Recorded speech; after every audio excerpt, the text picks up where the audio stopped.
Today I want to share with you a bunch of frugal tips for saving money during the spring and summer.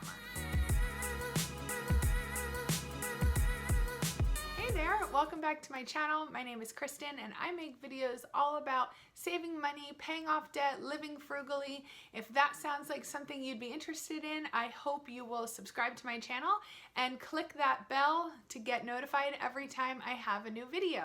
So I can't believe it's spring already and almost summer. I'm here to share with you some of my best frugal living tips for spring and summer so you can still enjoy the season without feeling deprived. So let's get into the tips. Alright, so these are in no particular order, and if you've been on my channel before, then you've probably heard this tip before, but I'm talking to you, women who love getting your nails done. Now there's nothing wrong with it. Trust me, I love going to the salon and getting a nice mani-pedi myself, but I don't love the price tag. I do my own gel manicures and pedicures at home. This saves me so much money.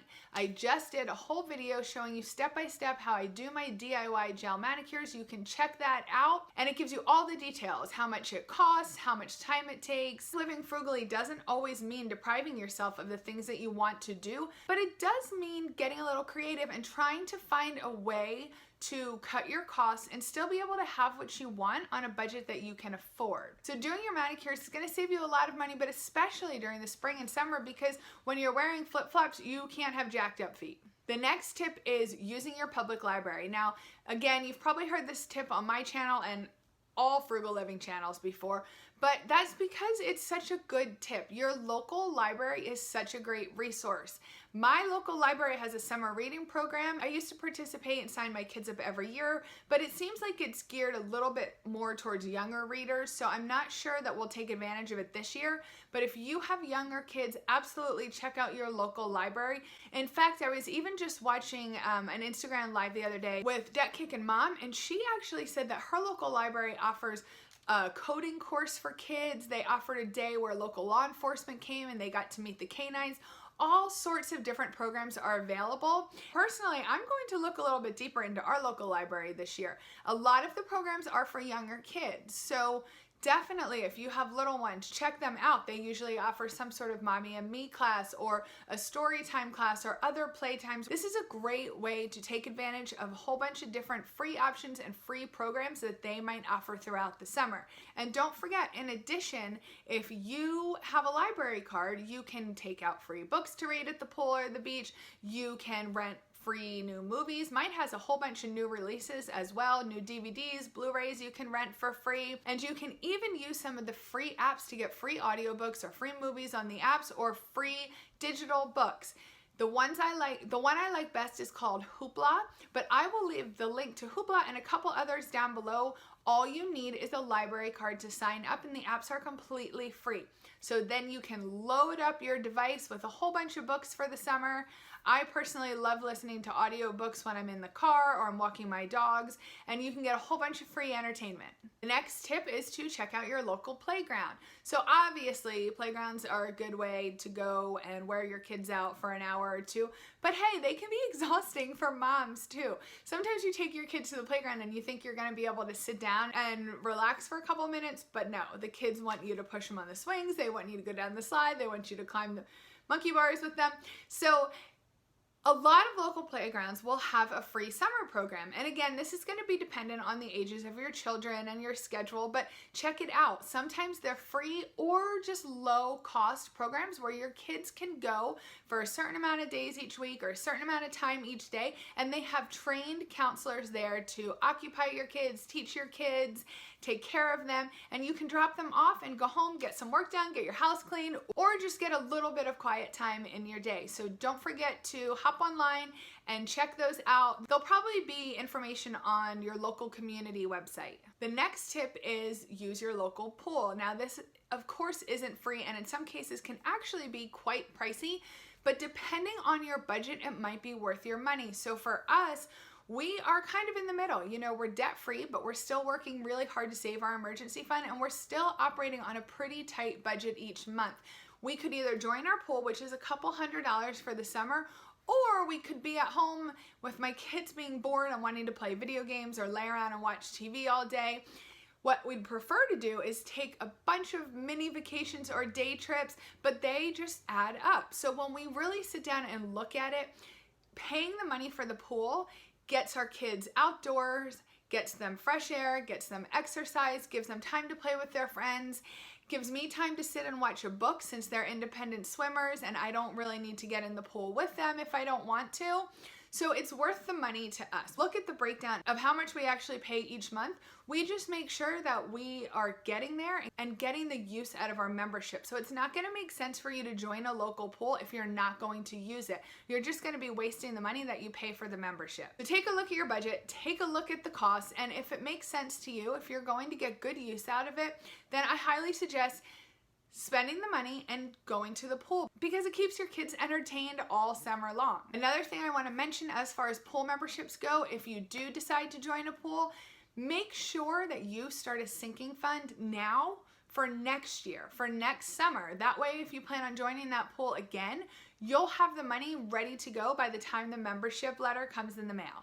Joining the pool can be pricey, but where it gets really pricey is if you're going to eat at the pool every day.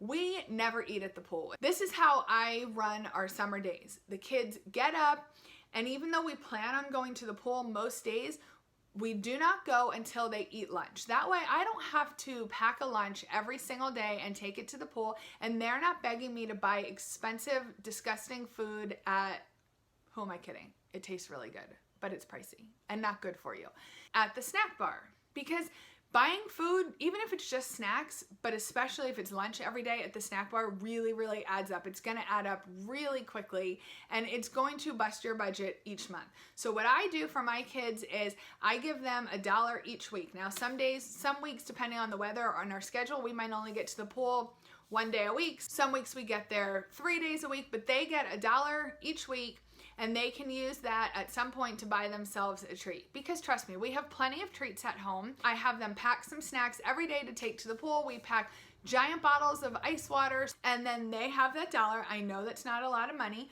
but it makes them feel excited that they can at least buy themselves one treat. I don't tell them what they can buy anything. I don't care if they buy candy, ice cream, whatever it is, but they only get $1. That's what we do. That way they're still allowed to get something each week, but they're not begging me for money every day because they know I'm just not going to give it to them. The next tip is to search for free events in your community, especially during the summer and the warmer months. There are so many free events. You'll likely be able to find free concerts, free festivals, free fairs. Now, of course, you'll pay for tickets to go on the rides or to buy food or whatnot, but they're still free to go walk around if you're just bored or you just want to get out of the house or you just want to do something social. You do not always have to pay for things. There's so many things that you can find in your area. You just have to take the time to look. And in addition to free events, also seek out free places where you can go and spend time. For example, if you have free beaches nearby you. We're in Pennsylvania, so we don't really have any beaches close, but we do have a lake near us. Granted, it's kind of gross, so we don't really go, but we have a lake where we can go for free and the kids can go in the water. We have lots of hiking trails. We have dog parks. We could take the dogs for a few hours. So really look around in your area and see what's available to you that you could get creative and do for some free fun. The next tip is to make your own fun summer treats at home. I know it's fun to treat your kids to a slushie or a milkshake here or there or a frappuccino for yourself, but if you're on a tight budget, look into making those things yourself. Just like we work to do the majority of our cooking and eating at home, you can make lots of fun summer treats. You can either make them with your kids or make them by yourself to surprise your kids, but it's going to greatly cut back on the cost of getting something from the ice cream man every time you hear that music come through your development. The ice cream man is not cheap anymore. The last time he came down our street and I went out to purchase something for my kids, I think I had $5. That left them with a very limited selection. So it really adds up. Again, a treat here and there is not a big deal, but you just want to be mindful because remember, it all adds up. So if you're worried about your budget, be sure to start tracking your summer expenses and make sure that you know where your money is going. Tracking your summer expenses is going to allow you to find opportunities where you can easily cut back or where you're spending too much money. So I know for us, I like to take the kids out to get ice cream a lot more in the summer. It's just something fun to surprise them with. But it does, it really adds up. So you can go ahead and invest in an ice cream maker and make ice cream at home with your kids. You can just grab those really cheap ice pop molds and make different ice pops at home to have on hand for hot days. You can make your own iced coffee at home or Starbucks pink drink, which is my personal favorite. I have a video on how I make both of those at home and save a lot of money at the Starbucks drive-thru. I'm gonna link those down below in the description box. You can check those out. Just get creative. Hop on Pinterest, Google some recipes, and it'll be a fun activity for you guys to do, and it will save you a lot of money. The next tip is to do your own landscaping or yard work. Now, I know sometimes when you have a really busy schedule, it's tough to fit these things in because it's very labor intensive, but if you are on a tight budget and you're really struggling, do your own landscaping, do your own yard work. If you have a child who's old enough, make them help you or make them be in charge of cutting the lawn each week. If you're not sure how to do your own landscaping, hop on YouTube. There's so much information out there and it's really not difficult. You're gonna save so much money going and picking out your own plants and doing the work by yourself, like to the tune of hundreds or maybe even thousands of dollars. So go ahead, roll up your sleeves, get dirty, and do your own yard work and landscaping. And the last summer frugal living tip I have for you today is to reuse your rainwaters. I'm gonna leave a link down below for one of these rainwater catchers. I don't even know what they're called, but it's basically a big bin that when it rains, it catches all the rainwater instead of it just going back into the ground, and then you use that water to water your plants. So this has two benefits. Number one, you're using less water of your own, so you won't be raising your water bill as much. And the next benefit is, from what I hear, it's actually better for your flowers and your plants. I never thought of this, but when you're watering your flowers and plants with the water coming out of your spigot, it's treated with chemicals. It sometimes has fluoride in, it has the chlorine in. So when you're actually using the rainwater, it's better water for your plants. Now, you are going to have the upfront cost of purchasing the rain barrel.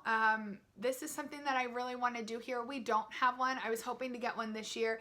It doesn't look like it's in the budget right now, but hopefully I can sneak it in there sometime this summer because I wanted to do this for a long time. Our water is expensive here, so I really try to conserve whenever we can. So if you're in a similar situation, then check out the link below. Look into getting your own rain barrel and using it to water your plants all season long. Those are my spring and summer frugal living tips for you. I hope you found some of them helpful. If you have your own tips, I would love if you could leave them down below. I know I don't have all the answers. You guys always have some good tips on your own, so please leave them down below. Give this video a thumbs up and share if you've gotten value from it. I appreciate you being here today.